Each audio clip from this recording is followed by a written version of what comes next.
discussion of the mandate agreement and its status. There are two, the one about Parliament and the public procurement. Except that the mandate agreement is generic. Yeah, I know. I'm using broadly. Okay. Because as you said, other people were hired.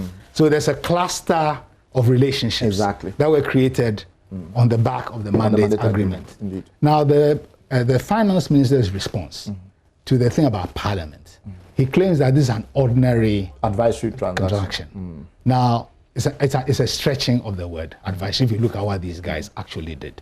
Because even in the exchange with the minister about the draft, it was the transaction advisor who was engaged in the to and fro.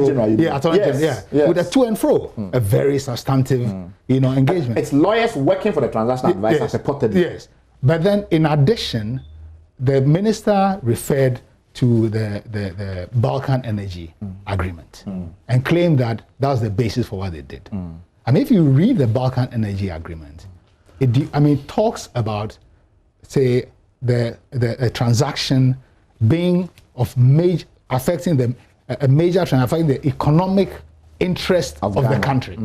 Now, we are talking about the country's gold royalties. And the minister is a major source of, this, as Martin says, this is our patrimony. Yes. And also an important economic resource. And a source of conflict. Yeah, and setting up an arrangement in perpetuity, virtually, for the bulk of royalty. If something is not of major economic importance, I don't know what it is. Exactly. So this thing about... But that's because they engage in this fiction. There's a difference.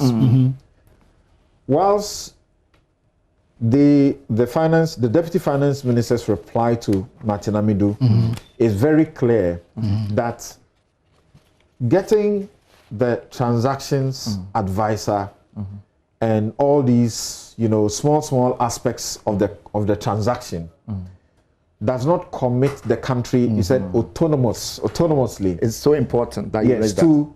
To financial, it does not commit to huge financial. So can I clarify? No, but it's not simply the payment. Then Martin Amidu says that, and he says that for the fact that the transaction advisors are supposed to be paid, and by the time he was dealing with them, they were supposed to be paid, is it 15,000 per month in expenses fixed.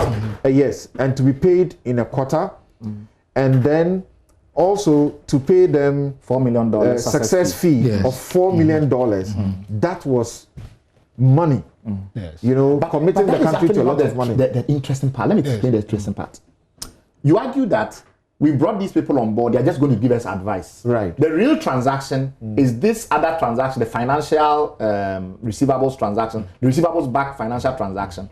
And therefore, maybe that one must go to Parliament, right? Because if I'm going to borrow against our royalties for $750 million, that's what they were thinking about. Nobody will have argued that should not go to Parliament. Yes. So that was the initial leg of the transaction. So I can understand someone like the PPA think, okay, these people, they are just coming to advise. The real thing is this $750 million deal. Let's wait for it. So go ahead and do what you want to do. And I can see even Martin Amidu agreeing if that was the way the thing went. But then somebody then decided that actually we don't want to do it that way. Precisely. The argument, I think, then that becomes valid is if they had gone ahead and done that $750 million transaction, they could not have ignored Parliament. Somebody then decided, what if these transaction advisors rather go and do a listed transaction? Because this is the point I'm making. And then I don't need to go to Parliament even with a listed transaction. Yeah, because what they were involved together with their other advisors in doing was devising a major strategy to raise for the use of the country's gold resources. Exactly. A good or defective design of that thing has huge economic implications and economic importance for the country. So that's not an ordinary commercial. The way they but that is the point. They are escaped because there's nobody giving you money in Ghana. But it's important for us. And the Balkan thing is not simply about money exchange. That's the point I'm making. So in this discussion, in the Balkan case, the court talked about the fact that each concrete situation has to be evaluated. Another thing about, say, its international dimension, its major character, as well as economic, value. And so, although Martin focused on one dimension, I am saying that in addition, given what actually transpired, even more material to support the case, that this is something that requires the supervision and agreement of Parliament. Indeed. Okay. And also the PPA. Yeah. So the argument we are making is that particularly where you are talking about his concern about trying to circumvent the PPA processes. yes. This is a bit long, but I have to read it. And this is in page 12. Page 12, I'm reading from the second paragraph in page 12. He says, it is with the foregoing lenses that this analysis of the risk of corruption and anti-corruption assessment leads one to the conclusion that the contention of the Ministry of Finance, soon to be quoted, lack integrity in stating that, quote, Emara Corporation Finance and Data Bank were engaged as transaction advisors after going through a restricted tendering process, unquote. The ministry contends that as a result of the advice of the transaction advisor and based on the fact that royalties are deemed to be a tax which go into the consolidated fund, it was agreed that the best way to approach the transaction was to draft a bill for consideration and passage by Parliament. The proposed bill was to establish the Minerals Income Investment Fund, MIF, granted the necessary powers to establish a special purpose vehicle that would monetize income accruing to government. The Deputy Minister for Finance, Honorable Charles Edubwai, from the analysis of the risk of corruption and anti-corruption assessment, appears to have been the Deputy Minister who oversaw the bid selection process for the engagement of the transaction advisor. By overseeing the manipulation of the selection process, contrary to the PPA approval, this is your major concern, Exactly. PPA approval, to bring in Data Bank Financial Services through the side door as a decoy, he would have appeared to have compromised the Minister of Finance objectivity in supervising the actualization of government's policy in the handling of the special purpose vehicle establishment transactions from then on. Now, this last paragraph. The Ministry of Finance, representing the Republic of Ghana, became the transaction advisor through its foreign surrogate, Emara Corporate Finance. And the transaction advisors became the Ministry of Finance with the authority to determine the future of the nation's gold monetization policy. Saying that. It's a passive-active dynamic. Okay. Which makes no sense. If you bring on board Emara and Data Bank, that they are experts, right, and they can help you go and structure a transaction in which you raise money upfront with future revenue receivables. And then it turns out that they are actually nothing of the sort. Right. They don't contribute anything of substance. And you are the one actually being the directing mind. You have what you want to do already. These people are just there to implement your instructions. So you want to hire Conferry so that Conferry can hire a CEO for Agyapa. Then Conferry writes to them. Who even invited Conferry in the first place? Conferry writes to them and goes like, we have been asked that, Agyapa is about to be formed. You need a CEO. We are here to provide you with a CEO. Right. And then they approve. Then they send a bill to the Ministry of Finance. It was quite clear that all of these transactions, that's the point of Amidu, were set up to create a complex web of obfuscation. So he says, I repeat that line before I get to continue with it. He says the Ministry of Finance representing the Republic of Ghana became the transaction advisor. Yes. Please pay attention. Through its foreign surrogate, Emara Corporate Finance and the transaction advisors became the Ministry of Finance with the authority to determine the future of the nation's gold monetization policy. This appears to be the only reasonable explanation for the Ministry of Finance infringing on the provisions of Part 4 of the Public Procurement Act 2003 as amended by unlawfully delegating to the transaction advisors in clause 221 of the mandate agreement the statutory authority and functions of the procurement entity tender committee of the ministry as its only gazetted covered entity.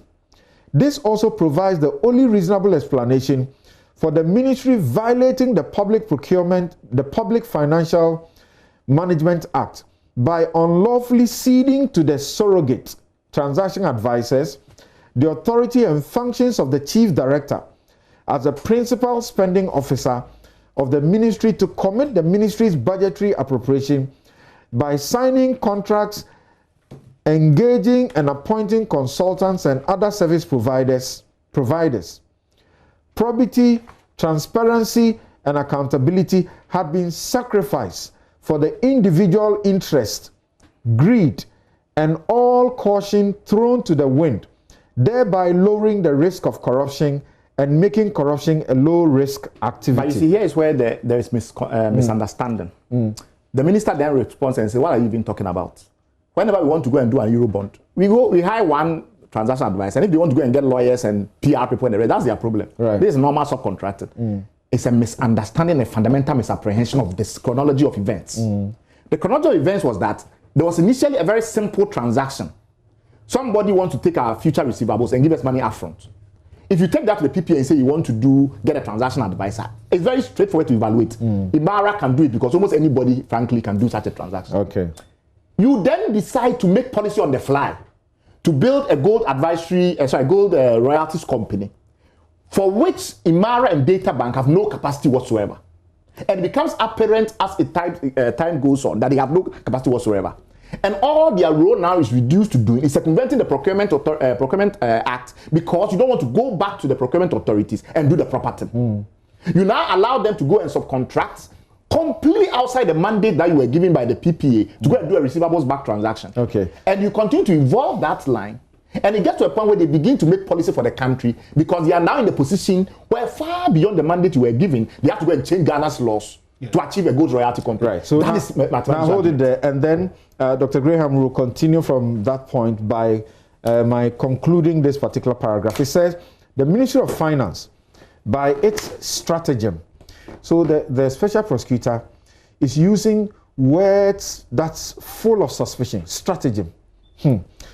Pretended to follow the form of the Constitution and legislation governing the procurement processes and not their substance that require fairness, transparency, and accountability in the selection and appointment of the independent transaction advisors who turned out to be indeed the ministry's surrogates.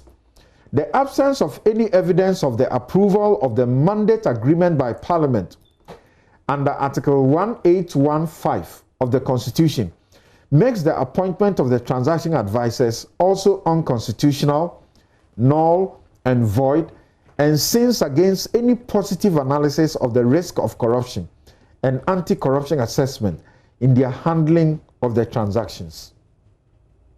Yes. I was making the earlier point that if you were taking a narrow view, Martin's thing about how much was paid and so on, okay, that's one thing. But the other point, if you look at the way the thing evolved to now, and you follow the correspondence and even the relationship, I mean, Imara, in the way it was working, was now in charge of designing a gold royalty company and employing people and setting up all the processes associated, going to the IPO and so on. This is a major role in the country's affairs. This is not based on approval by Parliament. It is not a simple commercial transaction. What substantively was actually going on.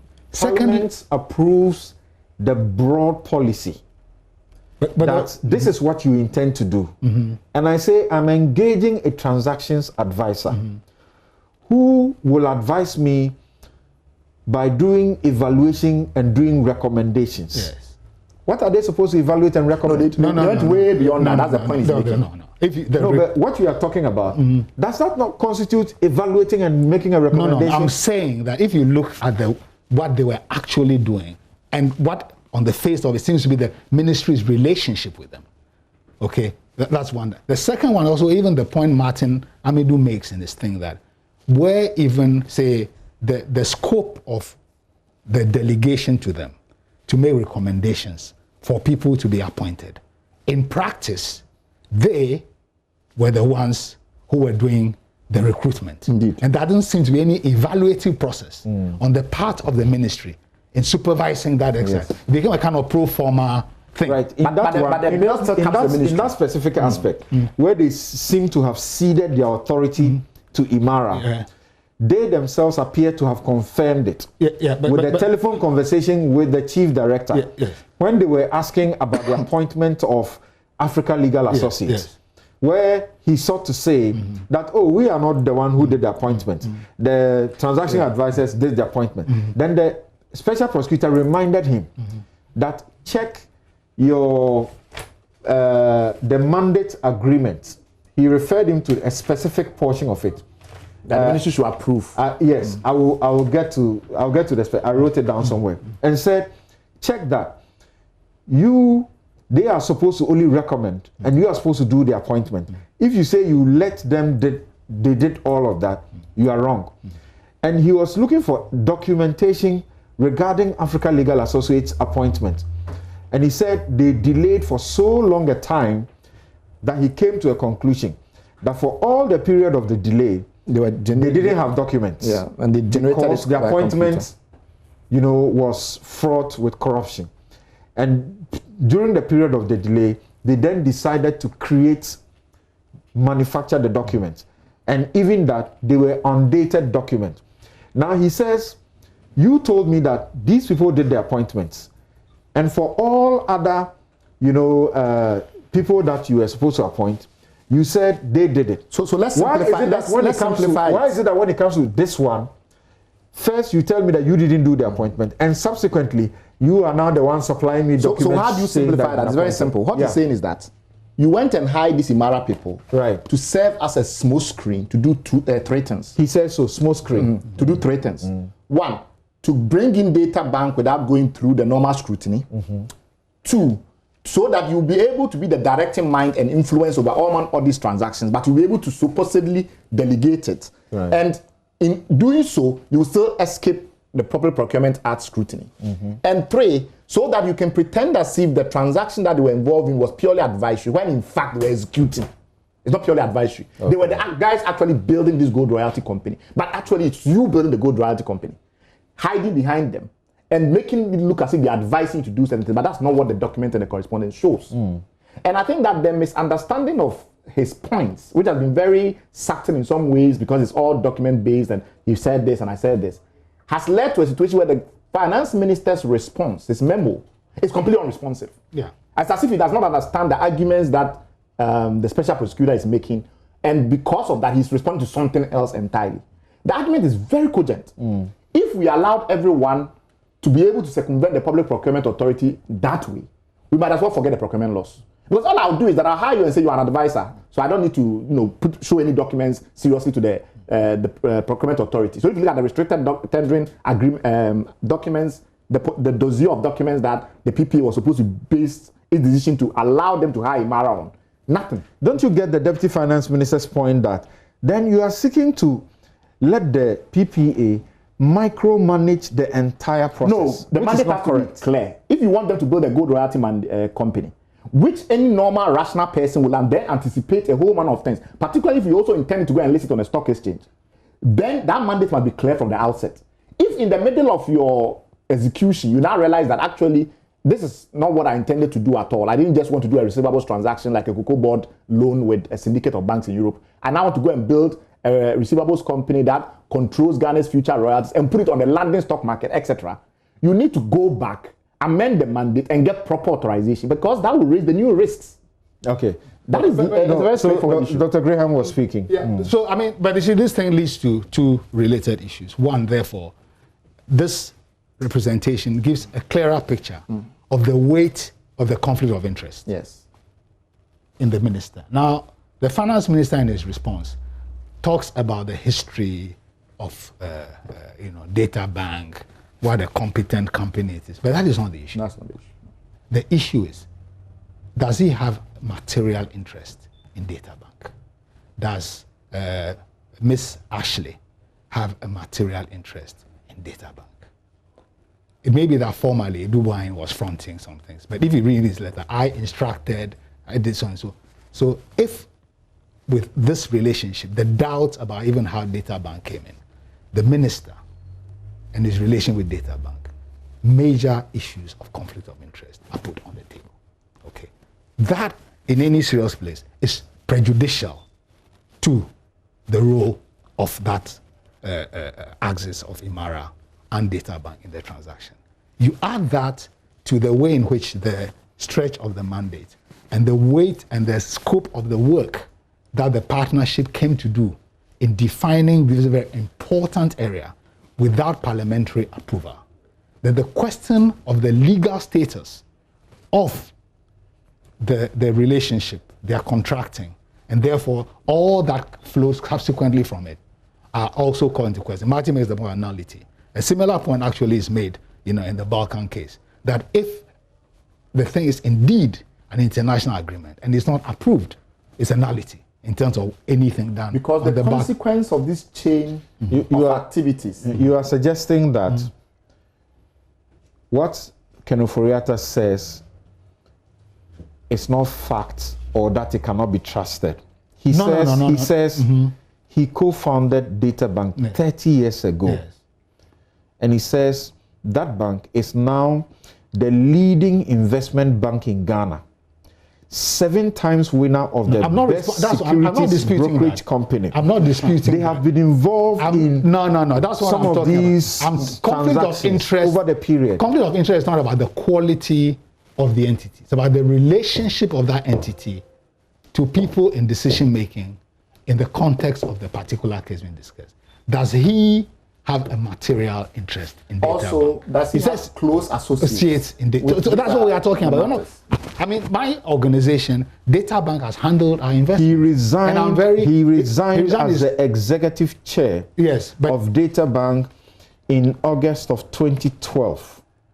That's what he tells you. Material relationship is not the same as office. And resigned from all Data Bank boards in February of 2014. Does it not matter? No, it matters. But I'm saying we are talking about whether there's a material relationship. For instance, does he have shares in Data Bank? It's an important question. That's what we're talking about. You see, because otherwise whether he has close associates. We can get into a thing where you build firewalls which appear to separate you, but actually, materially, you are beneficiary. Now, I'm not saying that, because when we talk about what must be done and seen to be done, it's important. Particularly, you put the egregious example that we have with the PPA case. There's a spectrum of issues that will fall within a discussion of conflict of interest. So I'm saying that's one point. The other point I'm making is that the status, the importance of the role of this axis in the construction of this entity and its importance for the economy, in addition to Martin's point, strengthens the importance of scrutiny outside the ministry and therefore the parliamentary process. 3, with all the points raised by Martin, the question can be asked whether indeed Ghana even got independent advice for the construction of this thing. That's what the points he makes specifically. Okay. Did we get independence? Definitely not. Yeah. So I want to link this back to the questions others raised before Martin, the CSO groups and so on. Because in that, you can also ask the question, what are the options? If we're not making policy and choices on the fly, were there options considered? Which led to the among all the options that we had, actually, once again, let me do this. We'll take a break soon, but before we do that, I'm going to read the last paragraph of page 9, where he brings in Kenoforiata directly, and then ask you, from what you know, at least also by the reaction that Kenoforiata has given, whether this is fair to him. So he says the Minister of Finance is not the only person with a business interest in Data Bank who was involved in the processes. This is what you're talking about, Mr. Involved in the processes enabling the selection of the transaction advisors, contrary to the PPA approval, leading up to the preparation, documentation, the recommendations, obtaining executive approvals, and the submission of the transaction documents to Parliament for approval on the 14th of August 2020. So now you understand one Felicia Ashley, now with the Ministry of Finance, is reported to have taken up her new public office at the Ministry of Finance following the appointment of the Minister of Finance in 2017, with whom she previously had worked with as the Vice President and Head of Human Capital and Administration of the Databank Group, one of the partners of the transaction advisors. She was and is the Director for Human Capital and General Administration Division at the Ministry of Finance. By virtue of her position, she oversees the entire general administration function of the Ministry of Finance, with responsibility spanning general services, HR, procurement, IT, security, accounts, and transport. The engagement of transaction advisors involved the procurement processes for which she had oversight responsibility. One cannot undertake a thorough analysis of the risk of corruption and anti-corruption assessment of deficiencies in legislation, administration of instructions, regulation, or procedures without taking the foregoing factors into account as they affect the transparency and accountability of the bidding process, to select impartial and neutral transaction advisors to advise the Republic on its important natural resources, such as extractive mineral resources and gold royalties. You know where you have a dramatic illustration of that. So he proceeds then to now make an emphatic sort of attack on the finance minister. But let me ask you a question. Do you realize when there was back and forth between the Attorney General and somebody else, and the Attorney General will say that this is not good for Ghana, this is not in Ghana's interest, and somebody will write back, no, it's in Ghana's interest. They say, you are giving too much away. Then the person will write back, we're not giving too much away, allow it. Ask yourself, who was that person? That was the transaction advisor, right? Yeah, it's this complex called the transaction advisor, because now it's quite clear that it's a complex. The question was, whose interests were they really pushing? Was it Ghana? Were they arguing with the Attorney General for Ghana? Or they were arguing with the Attorney General for some purported future beneficiaries? But in that case, the Attorney General eventually got what she wanted. No, what I meant was, initially she has said the things were unconscionable. No, what I meant everything. Is that it clears the mind. Because now you all of a sudden you begin to remember, okay, so these transaction advisors, they were not actually acting in Ghana's interest. So when he says that they were not neutral, objective advisors for Ghana, they appear to be acting on behalf of some people's parochial interest. You get dramatic recall. Because remember that, that is why in the back and forth, if I think of it carefully, the transaction advisor was supposedly working for Ghana, and the Attorney General was supposedly working for Ghana. Why were they in so much conflict? Well, it becomes dramatically now illustrates it, because now it becomes clear that these transaction advisors were not actually hired to promote Ghana's interests. Okay, so it was, otherwise you cannot explain that. It was Dr. Graham. I can see how you can't resist the temptation. No. I mean, the point I'm making is this: that in drafting an agreement, in making law, in making policy, there will be debates. There will be debates. What is interesting in this case is that, of course, the Attorney General can be wrong about what is Ghana and the transaction advisor can be wrong. When we evaluate the agreement, at the end of the day, we will put both the Attorney General and the Minister of Finance in the government and ask whether together the conclusions they arrived at advance the interest of the country or not. That debate helps us to understand the processes by which they came to. But in what you are referring to, there are a number of dimensions that we take from there. One, the influence of the transaction advisors in the actual policy making, because this was policy making process, okay, and they are fronting it. In the to and fro between the Minister of Finance and the Attorney General goes back to the discussion about the absence of a cabinet process, and how this thing was settled. Okay, so a number of process issues which connect to the parochialism, which came to dominate the way in which is very critical, exercise. Okay, was but in the debate, let's take a break. Quarreling about how best to secure Ghana's interests. Let's take a break. We're quarreling about counterparts. Let's take a break. Let's take a break and let's come back. And for our audience, there's a reason you may find that we seem to stay at one place. In fact, Martin Amidu's report stays at one place, except that everything else revolves around what he says was the ill-fated mandate agreement. And the transaction advisors, he said, ought to have gone through public procurement and did not. So as far as he is concerned, since there is a flawed, unconstitutional and unlawful process, you are the Deputy Minister of Finance signing off on these things. And he says the Deputy Minister of Finance is not the principal spending officer. The law's requirement, that's the Public Financial Management Act, is that the principal spending officer, that's the chief director of the ministry, is supposed to have done these things. And by virtue that he didn't do it, Martin Amidu flags it again and says even all expenditure through that process can be unlawful expenditure. So we return to look at all of that, and he suggests very clearly, and we'll look at that question to whether or not Martin is correct about it.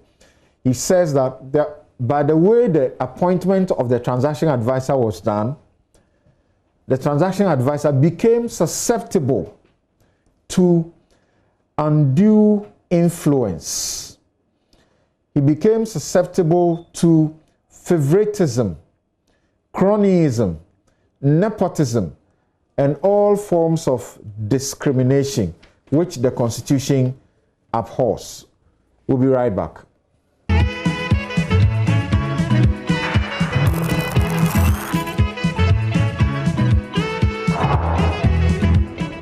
You're welcome back. This is NewsFile. It's your most authoritative news analysis platform, and here on NewsFile we put Ghana first. So let me go to my guest on Zoom. That's Aduji Tamaklo and also Nana Akomia for their take on this other aspect. And forgive me that I'm holding you to the text, because I believe that if we go deeper into the text, we will do a lot more justice to our viewers and listeners.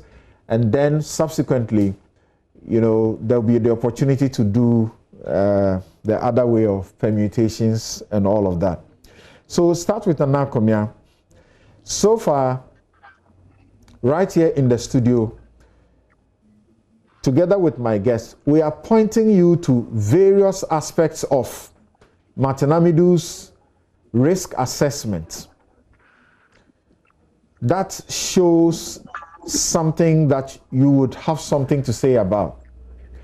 So what do you have to say, for example, about the procurement processes of the transaction advisors that Martin Amidu is worried about, and the manner in which he indicts the finance minister and the finance minister's former vice in Data Bank, who is now with him at the Ministry of Finance, and all of them working together in a way that he suspects leaves the transaction advisors susceptible to undue influence, favoritism, cronyism, nepotism, and all of that. What do you say to that? Well, thank you, Samson. The comments by my colleagues in the studio have been very, very interesting. And they provide a lot of food for thought as we go forward in trying to ensure that this transaction pass the test of probity and accountability and would give us maximum benefit as a country. So I have no difficulties with the issue that you've raised at all. Indeed, that is the spirit that has informed the president asking for the issues to be brought together again and the consensus arrive that can be factored into the transaction. Something, it struck me because there were issues that were raised by my colleagues about why the need for a change from a receivables-backed transaction to the requirement of setting up a fund, a company to manage the receipts and the investment and all of that.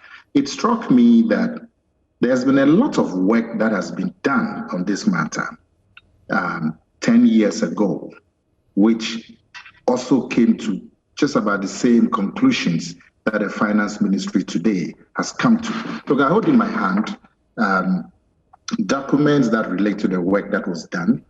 In October 24, November 2011, you have the government of the day in 2011 putting together teams comprising representatives from the Ministry of Finance, Stanbic Bank, Buckner and Associates, Strategic African Securities, Macquarie Bank,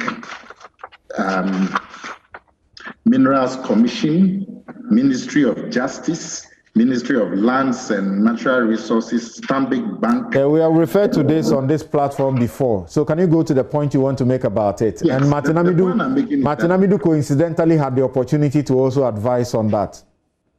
Well, I'm just commenting on some of the issues raised by my brothers in the studio about the need for this and that. And I'm showing that a lot of work had gone into this transaction earlier on. And I'm sure the results of those works have informed the decisions that have currently been taken. If you remember, as a result of the work that has been done by some of these institutions, the teams that I just enumerated, as a result of that work, in November 2010, the Minister of Finance at that time actually went to Parliament and told Parliament that, and I'm quoting, that currently Ghana has shares and carried interest in a number of mining companies that enable government to receive significant cash flows, that the current increases in gold price, increased demand for gold exposure by investors, and the appreciation in the equity and so on, present a unique opportunity for the government to consider monetization of all or portion of the gold interest. Beginning in fiscal year 2011, therefore, government to commence discussions on the establishment of a national vehicle, the Ghana Gold Company. Yes, and this is not new. So what's the point? The point is that some of these decisions that have been taken by the Ministry of Finance are recommendations that have been on the books from 10 years ago. So because I think it was Dr. Graham or Bright who raised the issue about why the need to establish the company, for example, that why don't you do a straightforward receivables-backed transaction? Why they need to set up a company and do a transaction advisor and establish a board and all of that, have all this mandate. All of these things have been worked on in 2010, 2011, and recommendations. And what was the Attorney General then, Martin Amidu? What was his advice on it? In fact, funny enough, at that time, the Attorney General also raised issues about some of the decisions that have been taken by the teams.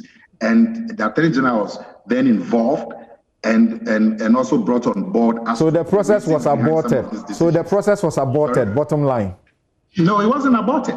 They actually went to Parliament. No, it wasn't aborted because the Attorney General had disagreed. No.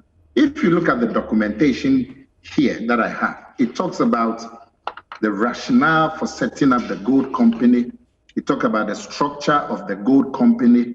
It talks about the Nana Kumia, you are referring to processes that commenced in 2010, 2011. The NDC left power in 2016. You are saying that for all that period, they were still incubating it? Well, we have had no reason from them why they didn't continue. It was aborted. It was aborted. Nana Kumia, it was aborted. So it was not on the table. When you say aborted, you mean they decided not to go ahead with it? I will explain. That's what you mean. But the work that has been done still stands. That's what I'm saying, that a lot of work has been done. And many of the decisions that have informed the finance minister come from that work that has been done.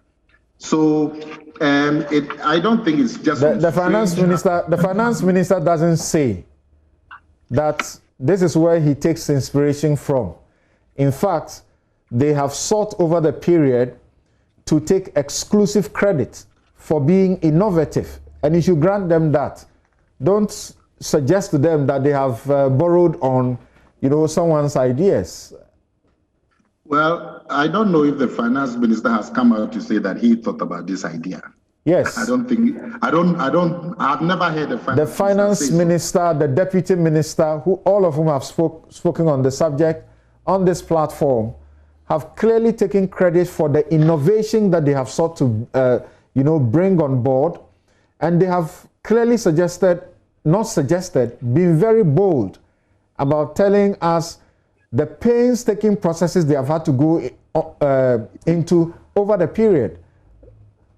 But you see, it's an innovation. This is the first time that it is being done. But a lot of work has been done previously. And I have all the documentation is available. Okay, it is the present work that is faulted. It is the present work that is faulted. So let's leave the NDC out. Let's come to today. What has been done is what is being faulted. What has been done and the issues that have been raised are very interesting.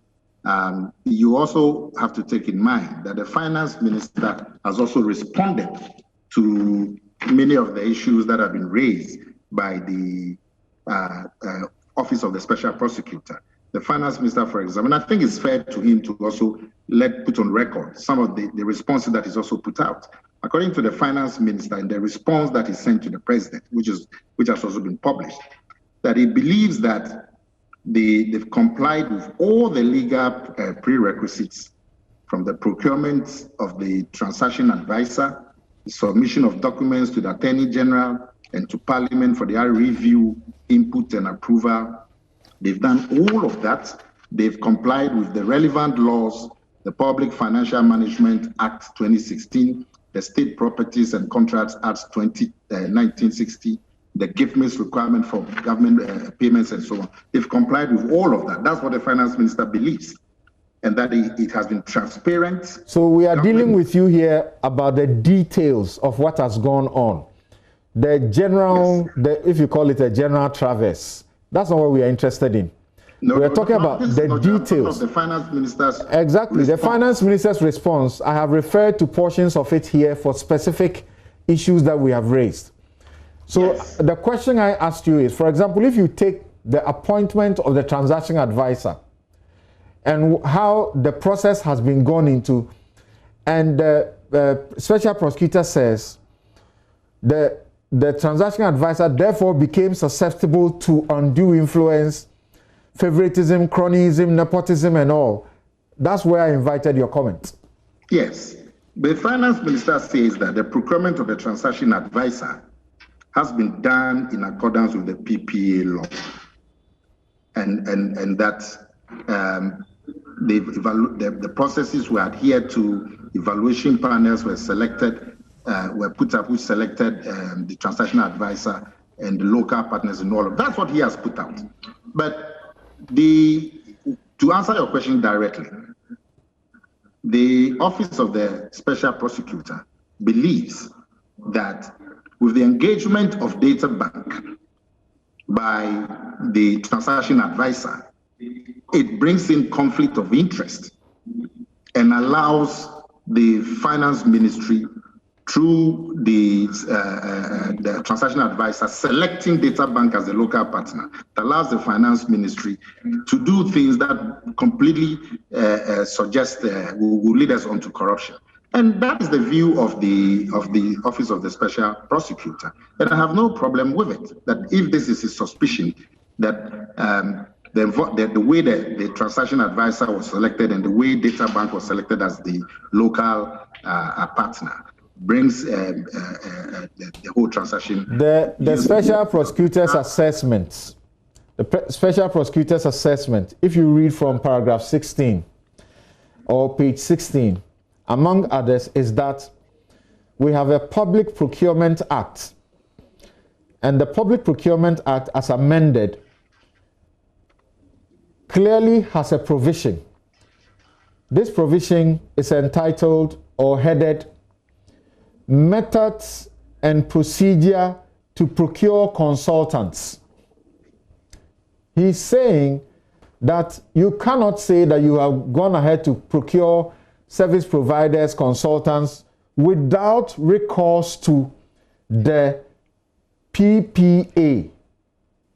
This is what he says was not done, and makes the thing you know, he says they have used subtle ways to try and avoid the requirements of the law. But the finance minister disagrees. The finance minister does not disagree with this. You have read a general statement by the finance minister. You have not backed that by the facts from what went on. But I have just told you, Samson, that the finance minister has stated that the procurement of the transaction advisor was done in accordance with the PPA law. So here you have a disagreement of views. The finance minister states so categorically. Okay. But I can understand. But you see, I can understand that. Nana Kumia, have you read the facts that the finance minister is responding to, that you read the response? Have you read the facts? Which facts do you talk about? The facts to which the finance minister is responding, and which response you have just read. Have you read the facts as laid out from the commencement of the procurement of the transaction advisors to the end, and all the letters backing that, as discussed in the special prosecutor's assessment? I have read the special prosecutor's report, and I've read the finance minister's response. I have read all of that. And my point is very simple, that disagreement. There is disagreement on looking at both reports. Okay. The finance minister is saying that as far as they are concerned, complied with the legal requirements for the appointment of the transaction advisor. They beat about going to parliament. The finance minister has said that he didn't think that the law required him to go to parliament on the matter, on the appointment of the transaction advisor. But okay. An international agreement. Thank you. He disagrees. All right. Eduji, yes. Eduji, from the main points that the special prosecutor raises about reasonable suspicion of corruption, including the point I have just asked Nana Kumia about, do you think it is just a mere point of disagreement between finance minister and Martin Amidu? Well, Samson, again, it brings me back to the point I made earlier. You see, ordinarily, if it was just a due diligence report prior to the consummation of the mandate agreement and the associated approval, then the finance minister has the power or the right to disagree on how to proceed. In this case, we are dealing with events that have happened already. And to the extent that we are dealing with events that have happened already, it is no longer a question of due diligence or an assessment. That is why I have made the point that where events have happened already, you cannot be talking about prevention, because at this point, the events, quote-unquote wrongdoings, have already happened. If they have already happened, the remedy in law is either you set it aside, where there are criminality, you proceed to prosecute.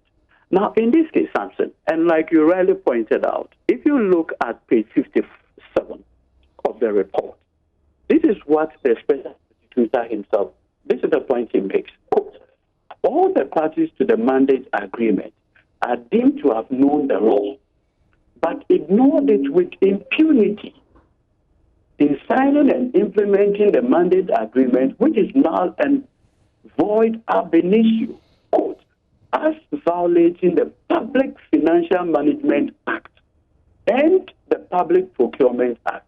You and I know that the Public Procurement Act specifically states that a breach of the Act constitutes an offense.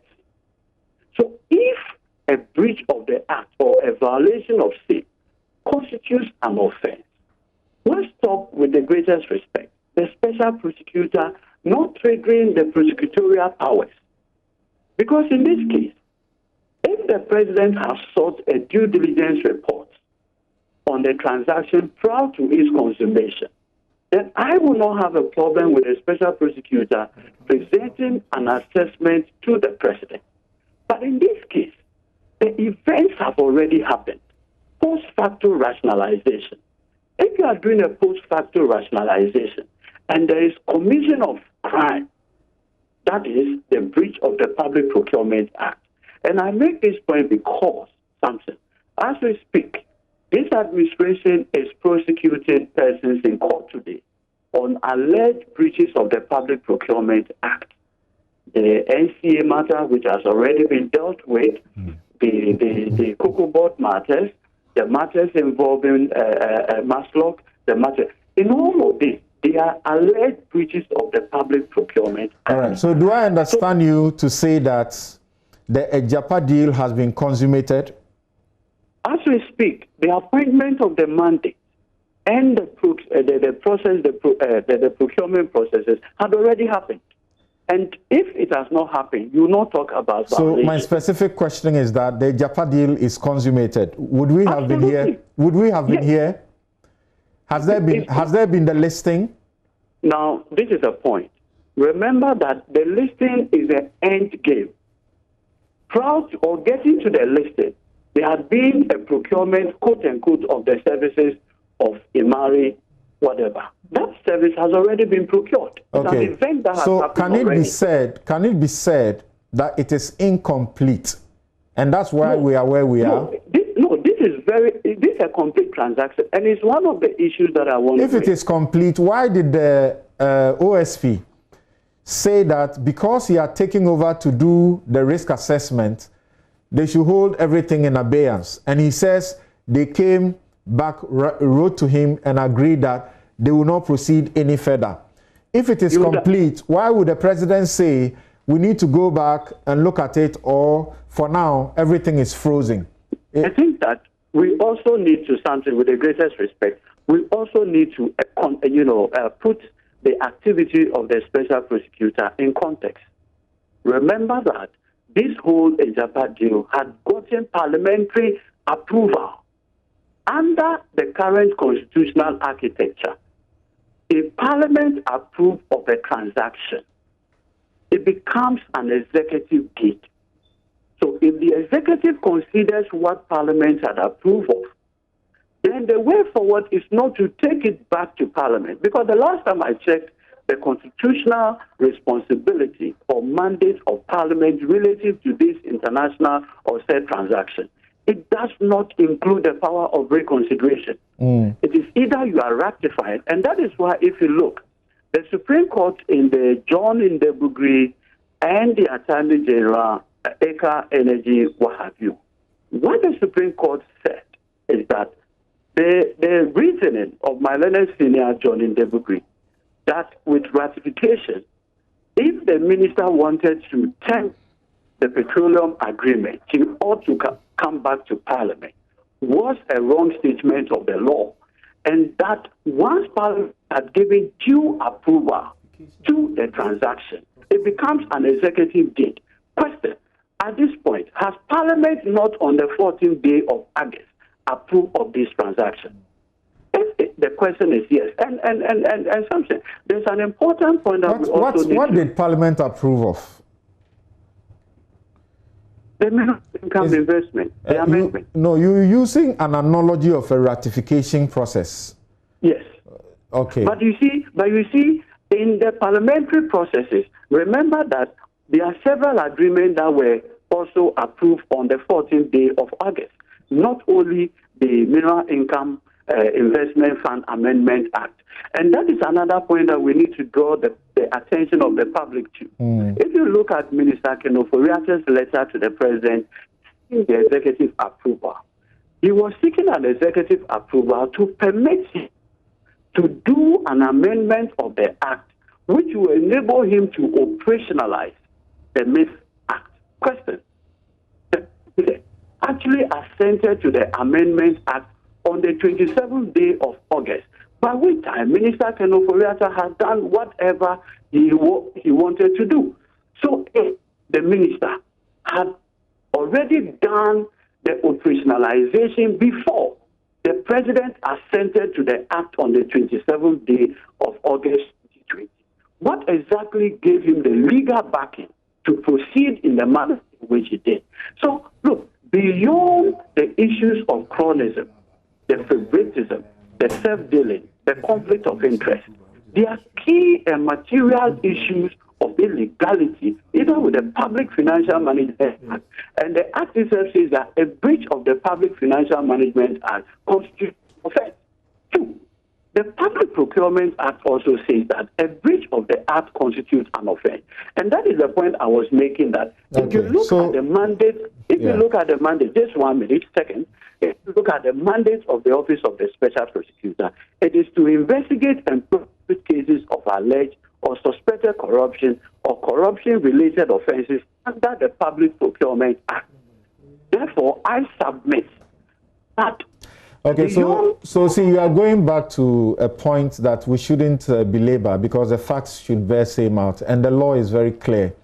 No, would you if it's exercising a mandate for assessment for prevention of corruption, and it says that is what it has done, we cannot change the nature of what it has done. 30 seconds. 30 seconds. You and I, we have had instances where we have gone with certain relief statements of claim, and the judge will tell you that, look, this is not exactly what you want. The real intent of your action is that you are masked it, and there have been several instances. The point I'm making here is that if it is clear that in this case there has been breach of the Public Procurement Act, it is no longer a risk assessment. It's an event that has already taken place. And if they have taken place, then it's a crime that has already taken place. Proceed with your prosecution. All right, thank you. Thank you, Edudzi. Yeah, thank you, Edudzi. Thank you very much.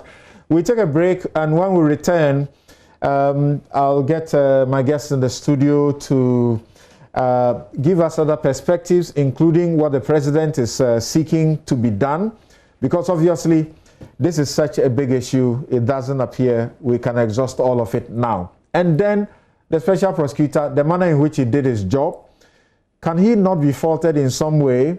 Did he do the job as a consummate professional throughout?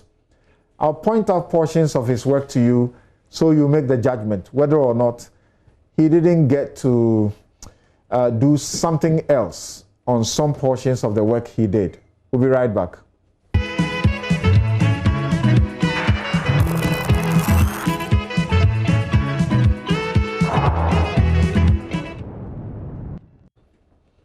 You're welcome back. This is NewsFile, the most authoritative news analysis platform. My guest, Dr. Yao Graham of the Third World Network. Bright Simmons is honorary executive of Imani Africa. Edudzi Tamaklo and Nana Akomia are communications team members of their respective parties, the NPP and the NDC. All right, so if you don't mind, just one or two little things, low-hanging fruit, so to speak, to look at, and then you can now give your, as it were, final analysis regarding this whole thing and what ought to be done, looking at it with what the president is seeking to be done. Now, there's those who look at what Martin Amido has done, and they say it doesn't look like a professional, documentation, how to a professional report, that it lacks finesse in many respects. And he goes to talk about, for example, that this entity, Oje Global, which Imara Capital was dealing with, so forth, that its address was found later to be the registered address of the Jersey company that we did. And some will say this is very minor. The special prosecutor ought to know that there's nothing wrong with this, but he raises suspicions about that. No, my reading of it is different. My reading of it is that he's doing two things. One is he recognizes that a lot of people will not have access to the documentation, are completely blind. And so he has to provide as much information as possible to also guide the debate. And so when he says that Oje Global, which is the corporate trustees that were hired to set up the JC entity, were sharing address, what he meant was that right from the start, the process of execution had begun.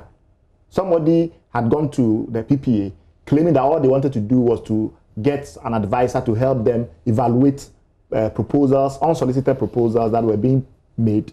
And now that they had definite people that were willing to give us money, can you evaluate it? So we want a transaction advice to do that. Before we realize, we are now setting up entities in JZ. And these entities are being set up by corporate trustees who therefore were providing the cover that you need if, for instance, you wanted to appoint executives without the necessary scrutiny of our institutions.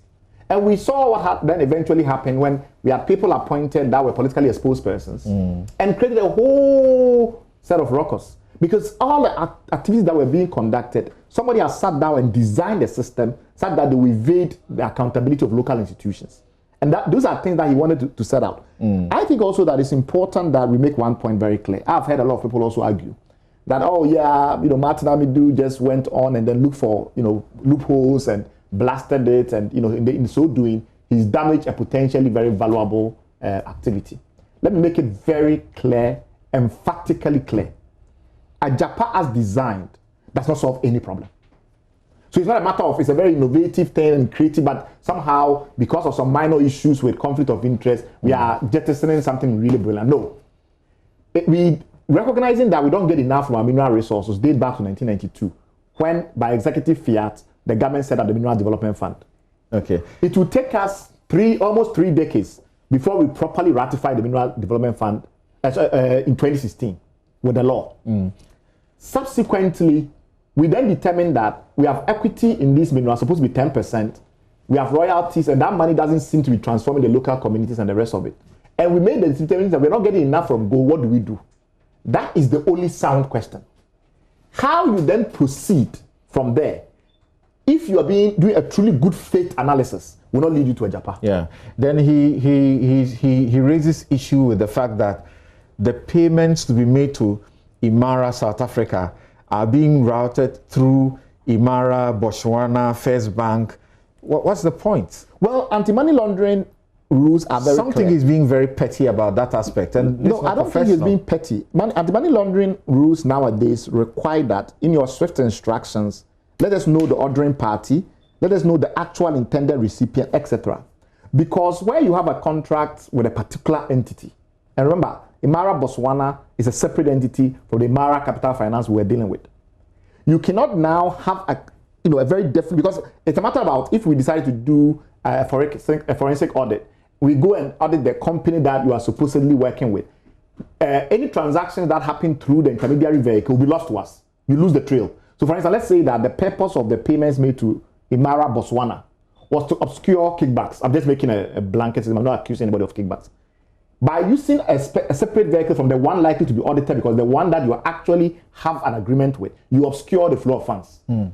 So all of those things mean that you need rigor, you need attention to detail, and you cannot just act anyhow. You cannot sign an agreement to the Imara South Africa and give the money to Imara Botswana. All right. Dr. Graham, does he have a professional outlook in the report as you read it?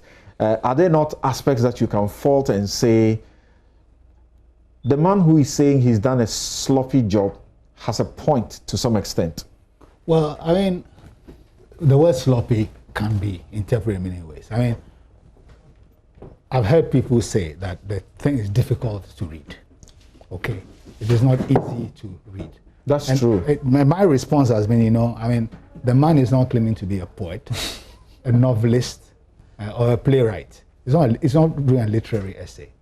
So what we should be focusing on is substance. What does the substance of this report offer us? Right. Does it cohere? Is it credible in how it builds its argument? The chair of the finance committee talked about the word sloppy. I was a bit shocked to hear that, because he should be concerned about the substance of the report. Particularly given the work they did on this. Yes. He in fact says the special prosecutor is speaking like a social commentator. Someone who spent 4 hours to evaluate the contract. So really, that also underlines, so that's my response to it. It is not an easy report to read, in terms of his literary style and so on. Okay, but he makes a point about not having support. In a different place, you would have editorial support to clean up a document.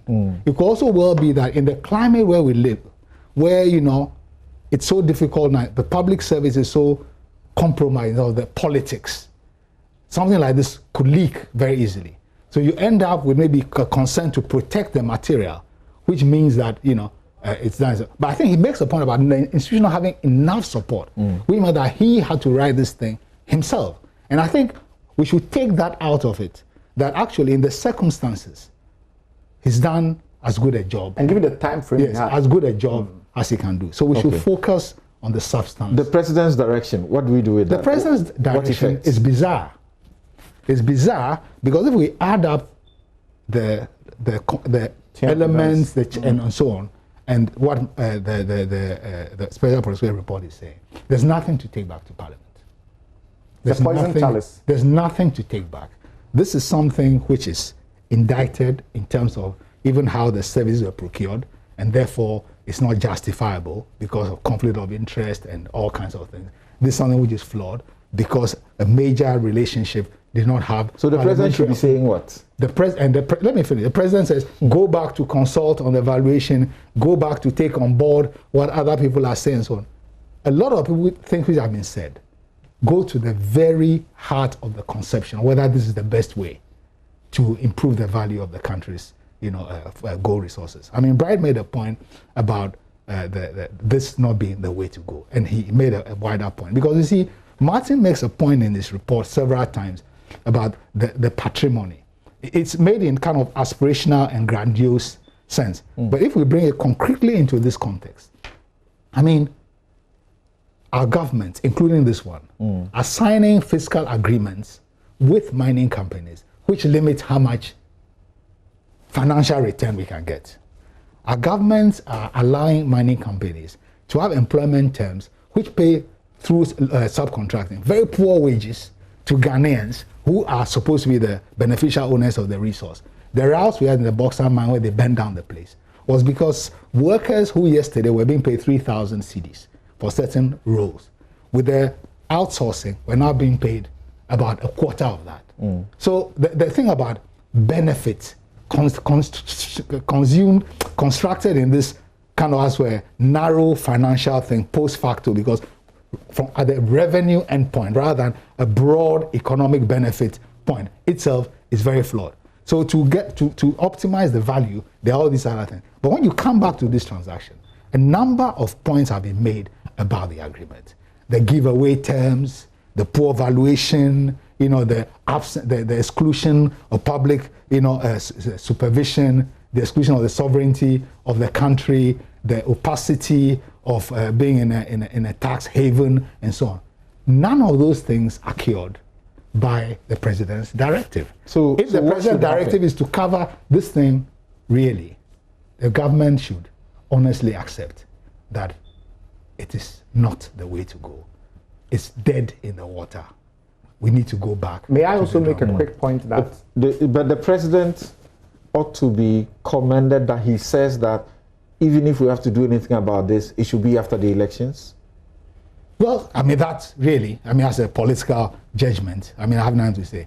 But I'm saying the implications of the number of things that he himself admits have to be re-examined, taken together with the questioning of the conclusions about the effects of the process by Martin Amidu, really leads to the point that Agyapa, we should just put it down as a bad experience from which the country should learn. Is it not very obvious that you shouldn't expect the president to be seen to argue with Martin Amidu even if he has his concerns, and therefore he will take a professional view, and say, okay, if this is what you say needs to be done, I want it to go back to those who must work on these documents, rather than the president, show a certain preference and force portions of the document. The president's political capital had receded considerably. His own party, the chairman of the finance committee is a member of the ruling party. He refuses to reconsider the agreement, right? The minority leader refuses to reconsider the agreement. So the president's goodwill in parliament is non-existent. Minority leader? Yeah, the minority leader has said that they're not going to reconsider anything. As far as they're concerned, it's poison chalice. It should be completely buried. His own party, the finance committee chairman, refuses to reconsider the agreement. So my point is that he has no goodwill in parliament to suggest that the reconciliation will happen anyway. But let me make a few points that I think are quite critical. Earlier on, I said that the special prosecutor made some huge problems because obviously he had very limited time.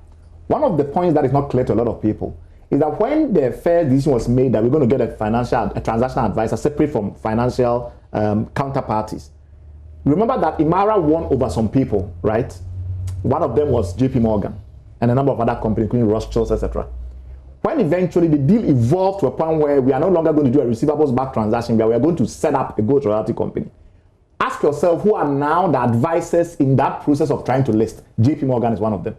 So ultimately, when Mike Amegdu says this was a completely bid-rigged process, where it turns out that the person that you actually gave him the job has now subcontracted part of it to the people who lost in that bid, it tells you that there was no good faith exercise to get the best for the country, right?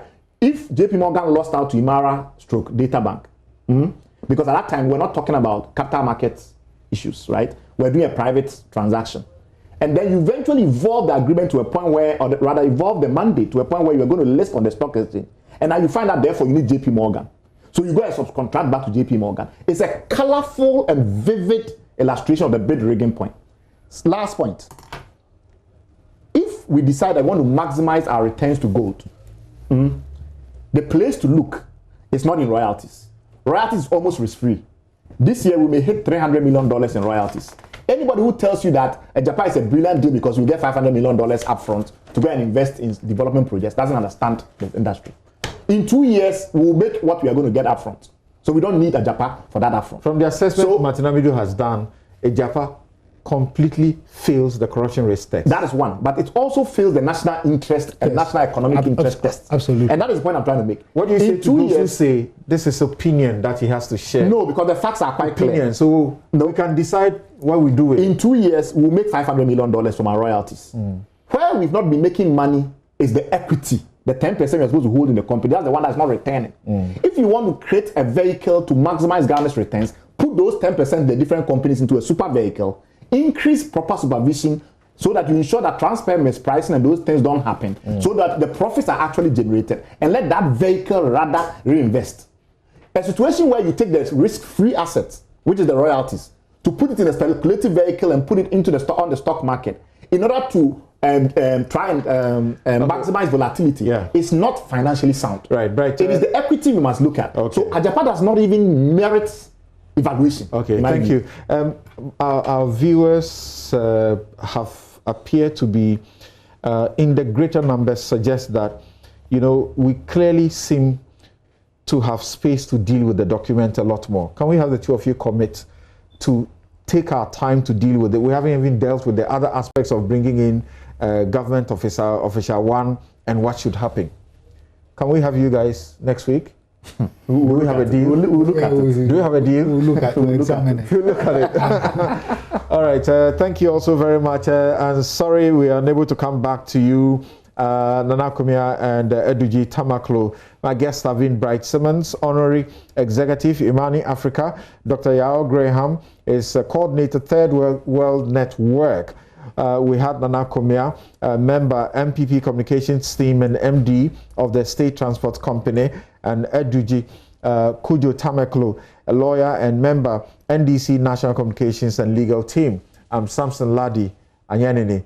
Hopefully, next week, we should come your way with this topic in a way that will break the report even a lot more, including the questions of government official one and the other things that the special prosecutor is supposed to be working on, but says he's not working on them yet. Thank you also very much. Thank you. Thank you.